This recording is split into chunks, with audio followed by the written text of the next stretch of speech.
Assalamualaikum warahmatullahi wabarakatuh. Perkenalkan, nama saya David Setiawan, NIM 230101010140 dari kelas 203 dari Prodi Sistem Informasi. Di sini saya akan menjelaskan atau mempresentasikan tentang tugas UAS Pendidikan Pancasila. Dalam materi ini, saya akan membahas tentang upaya pencegahan intoleransi terhadap nilai-nilai Pancasila sebagai dasar negara.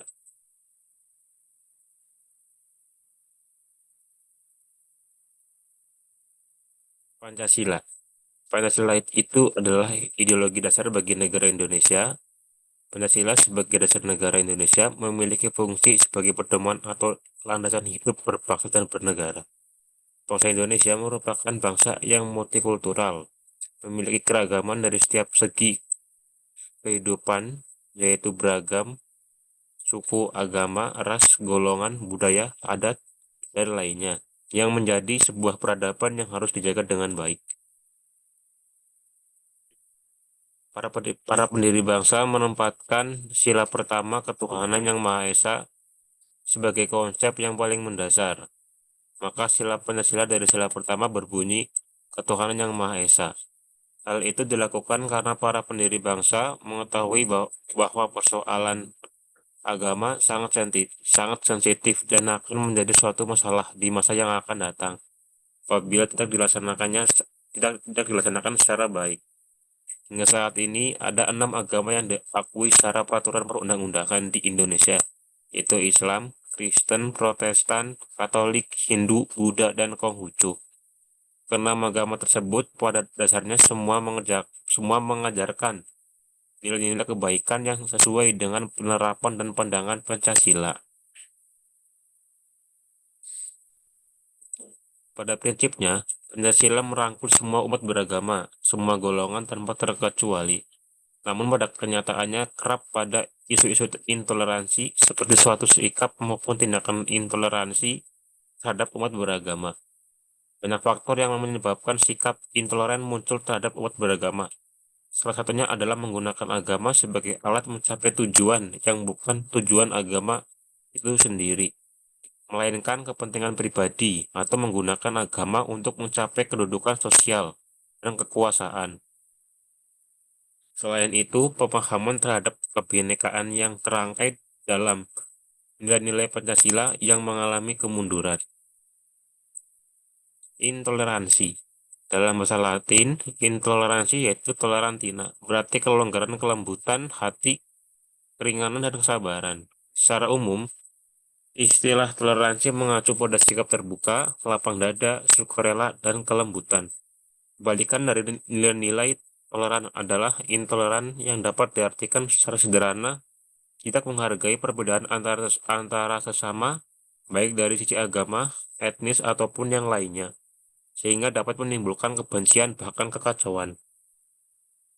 Jika sikap intoleran terus terjadi tanpa ada upaya kesadaran diri, dapat berakibat konflik sosial yang mengarah pada proses disintegrasi bangsa.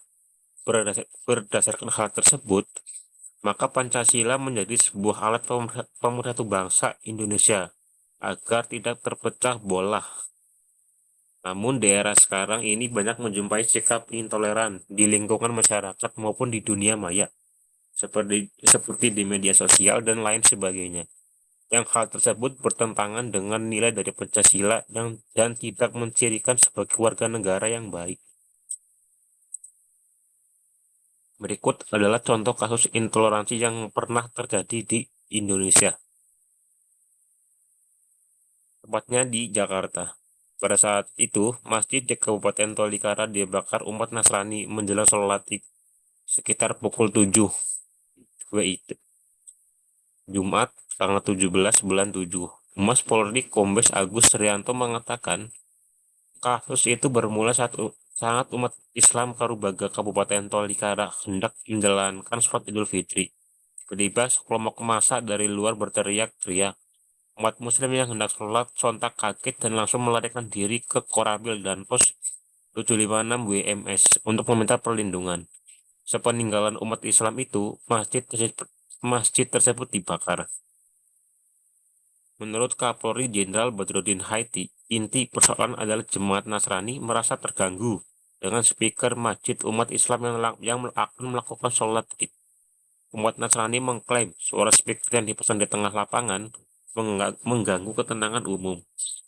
Mereka kemudian meminta umat Islam untuk membubarkan kegiatan sholat tersebut. Hal itu berujung pada perang mulut antara kedua kubu. Saat itulah kelompok Nasrani melempari masjid dengan api hingga terbakar. Kasus di atas termasuk ke dalam salah satu contoh penyimpangan nilai-nilai Pancasila, terutama sila pertama, karena dalam kasus tersebut tidak mencerminkan atau menggambarkan kehidupan masyarakat yang berketuhanan yang Maha Esa. Padahal dalam sila pertama Pancasila, sebagai dasar negara haruslah mengajarkan adanya kebebasan memeluk agama dan mempunyai satu Tuhan yang diyakini dalam kehidupannya. Kebebasan memeluk agama adalah salah satu hak yang paling asasi di antara hak-hak asasi manusia. Sebab kebebasan agama itu langsung bersumberkan kepada martabat manusia sebagai makhluk Tuhan.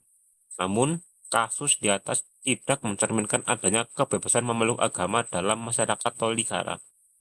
Masyarakat Muslim yang hidup di daerah Tolikara dianggap sebagai minoritas.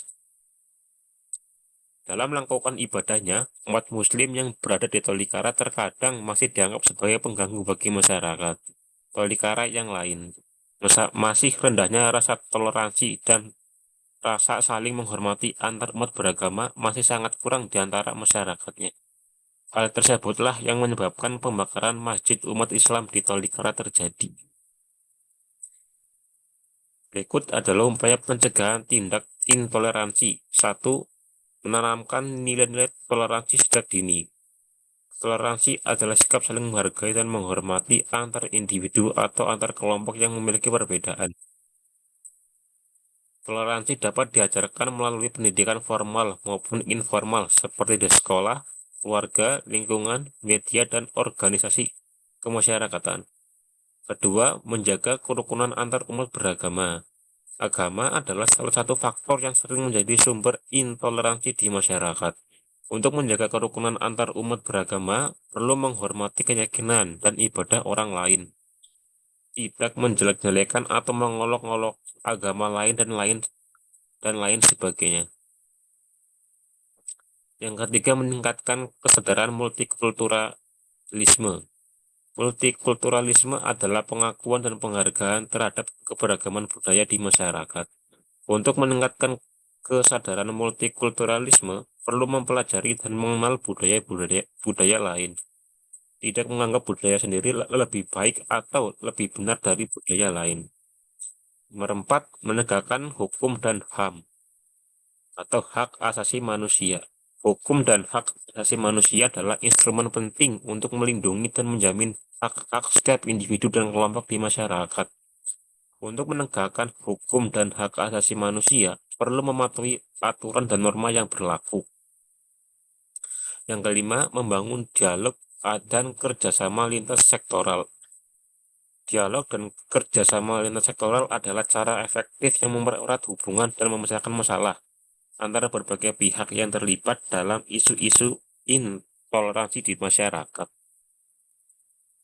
Kesimpulan dari pembahasan di atas yaitu kasus-kasus intoleransi dan penyederhanaan secara simultan klaim ekstremisme agama terhadap kelompok tertentu menunjukkan betapa kompleksnya situasi keagamaan di Indonesia.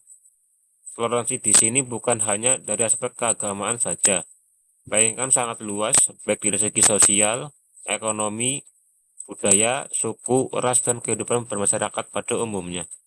Sebagai warga negara yang baik, alangkah baiknya kita belajar dari masalah yang berkaitan dengan penyimpangan nilai-nilai Pancasila sebagai dasar negara yang sudah pernah terjadi, agar permasalahan yang sama di masa yang akan datang tidak pernah terulang kembali dan dapat mewujudkan cita-cita Indonesia melalui penanaman Pancasila sebagai dasar negara yang baik di dalam kehidupan sehari-hari.